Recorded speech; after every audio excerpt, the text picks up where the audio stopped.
Page 9, we're going to start something called the chain rule. And usually they have this formula written out for you somewhere in the back of the book, this template, this idea of what the chain rule obviously is. That's a little complicated. I'd rather just work on some examples so you get a feel of what you have to do. It's basically the power rule. Well, 4 times 3, well, that's 12. And then this is x squared plus 9 still.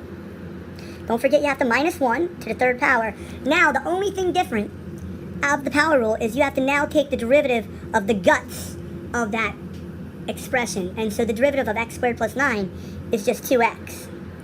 And now you usually are expected to rewrite that to make it look a little bit more professional. 12 times 2x, that would be 24x times x squared plus 9 to the third power. What you don't want to do is use binomial expansion to the fourth power and then distribute by 3 and get this long polynomial. That's not what we're looking for here. We're just looking to get a quick derivative by using something called the chain rule. Don't forget there's a 1 out front.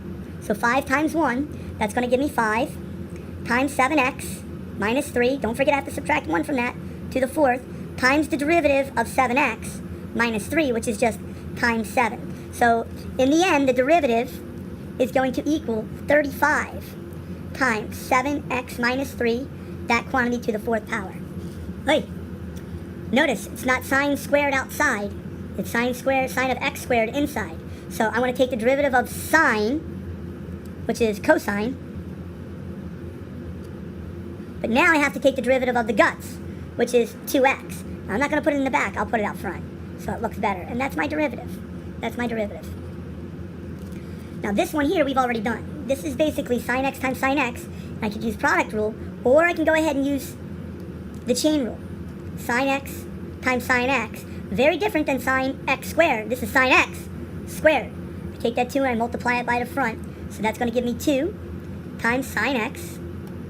Now the derivative of the guts is cosine x times cosine x, and I'm done. That's the derivative. Y prime equals. A little tricky here. Well, I don't like taking derivatives of radicals, so I'm going to rewrite that radical as an exponential function.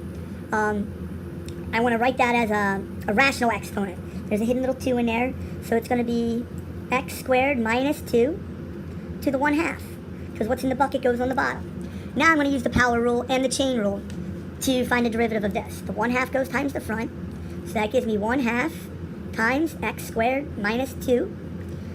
Don't forget to subtract 1 from that. I'm going to write 1 as 2 over 2.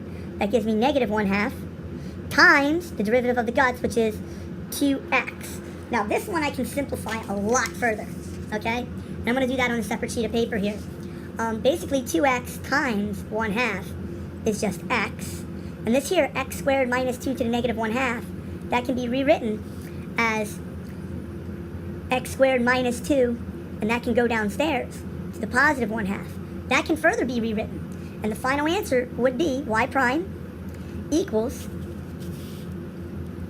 x over the square root of x squared minus 2. And that would be my final answer for that one. Number 6, chain rule of e.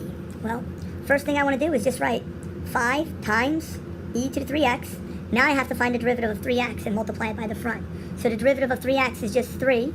So my final answer is going to be y prime equals 15e to the 3x.